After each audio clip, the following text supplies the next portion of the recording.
challenge yourself.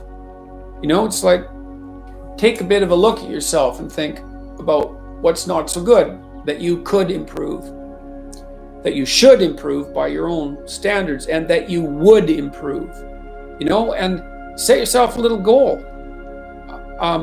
Maybe you're not studying at all at your university, or maybe you're at work and you've got this stack of paper there, and you haven't looked at that damn stack for like a month, and you know that you should be, and you're bothering yourself at night because you're avoiding that.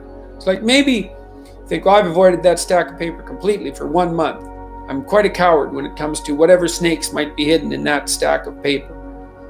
How about tomorrow I just put that stack of paper in front of me on my desk, and I glance through it for 15 seconds. See if I can do that. It's like, well, you set yourself a goal of improvement. It's a humble goal. There's things you could do to improve, and you know what they are. And there's small steps that you could take, that you might take, that would put you in that direction. And then the question is, are you big enough to take those small steps?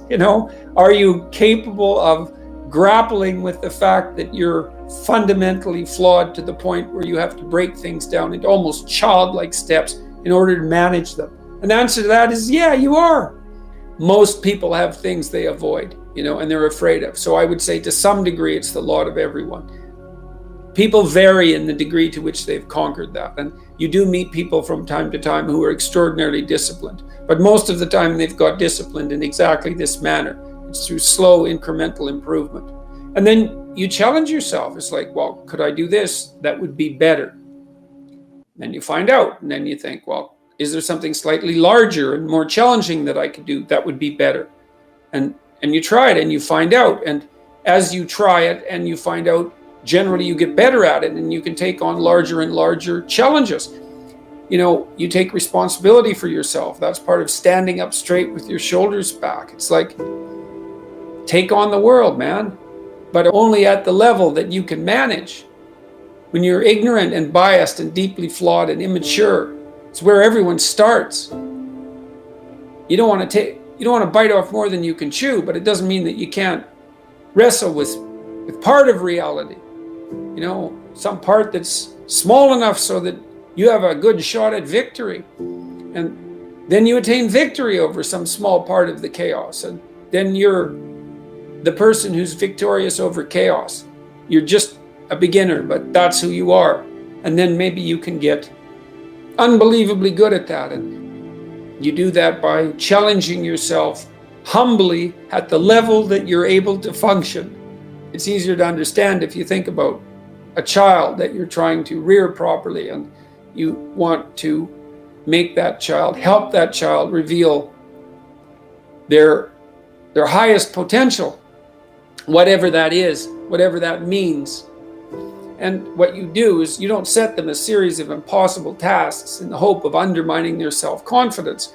You form a relationship with them that is predicated on your interest in their highest mode of being, and then you offer them challenges that are precisely optimized to their ability, right?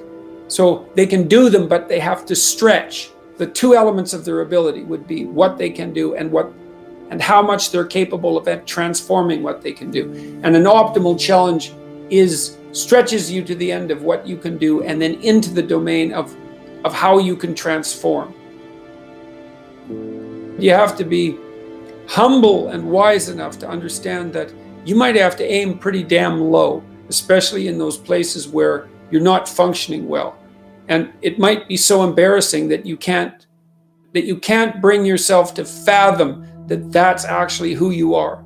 You need the loss of that arrogant ego, because it's precisely what's interfering with your movement forward.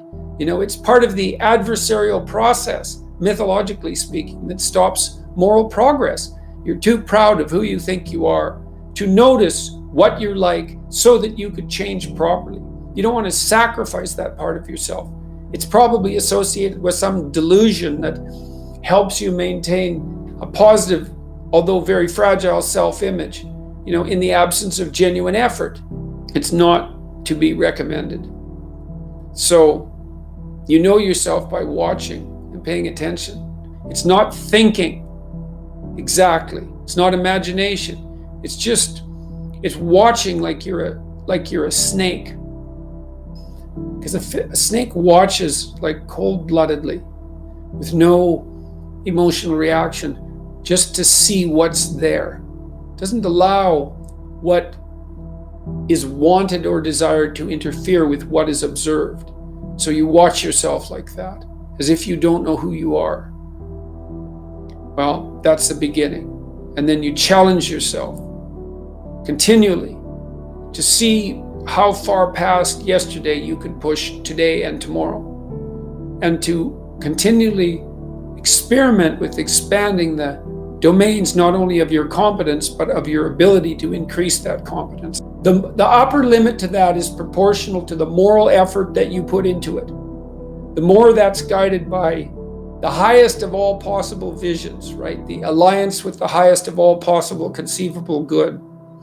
The more it's accompanied by truth in speech and action, the more you will develop your potential. And I believe that potential to be as unlimited in the upward direction, more unlimited in the upward direction than it is unlimited in the direction that brings people to the political and social hells that so often characterize the world that we inhabit.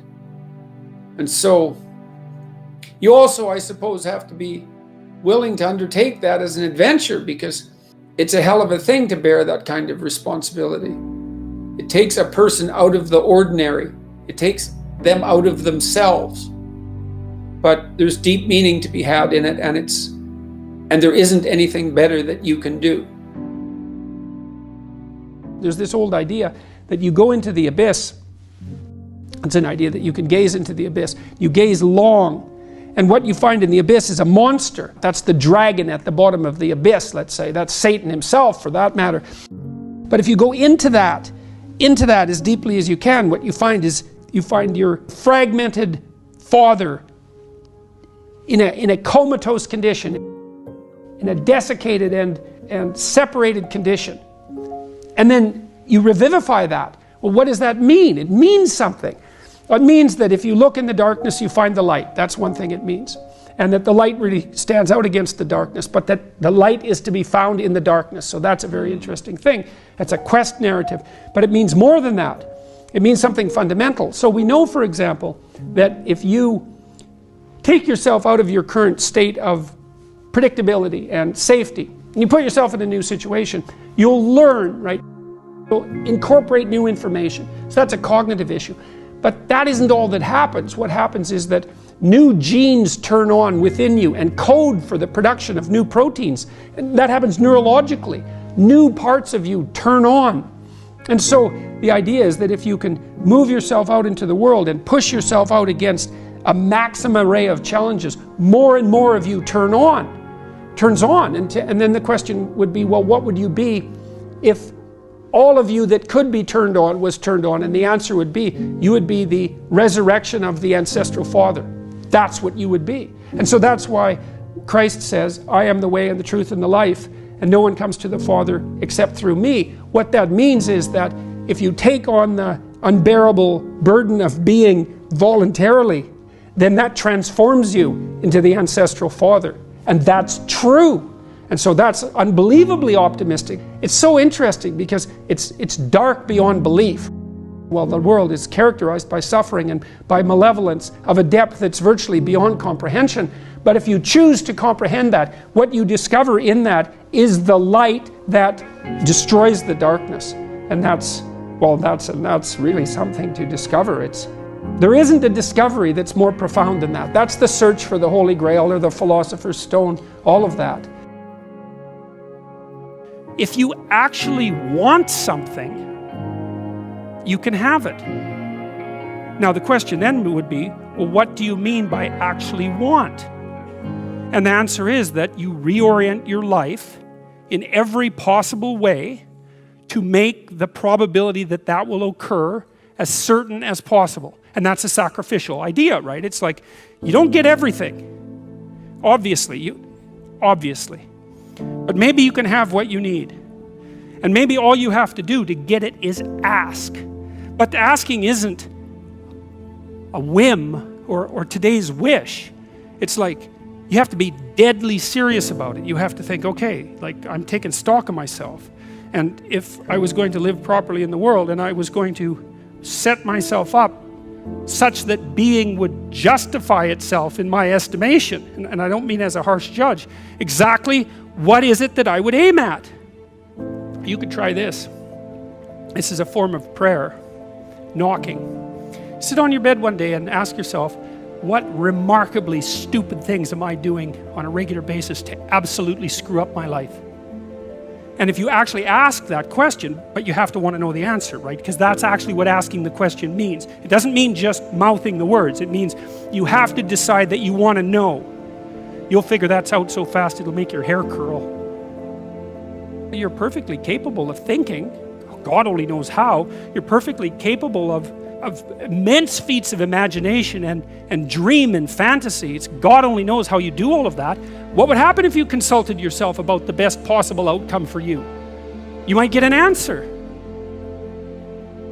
In order for us to set things right, we have to understand that we have to take on that burden of ultimate responsibility. Not only as if it's ours, which it is, but as if there isn't anything better that we could do. And you have an ethical obligation to lift the heaviest load you can possibly conceive of.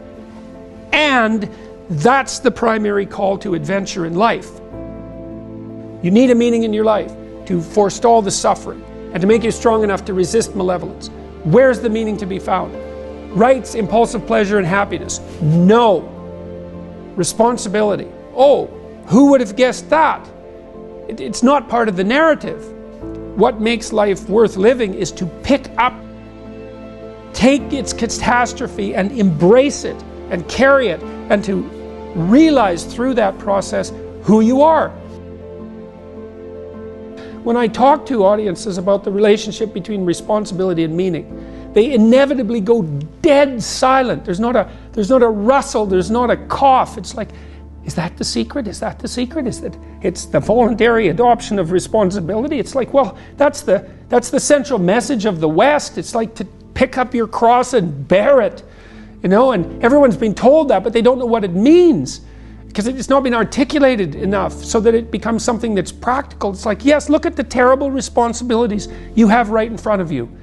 Your family is hurting. You're in trouble. There's problems in the world. It's like all of that's right there. And all you have to do is take responsibility for it.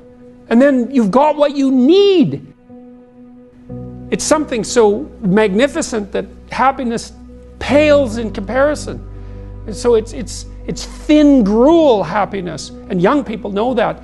They're pursuing hedonistic pleasure. And you know, no wonder. But there's nothing in it that's sustaining. And all it does is make you cynical. It's like, is that all there is? Another one-night stand?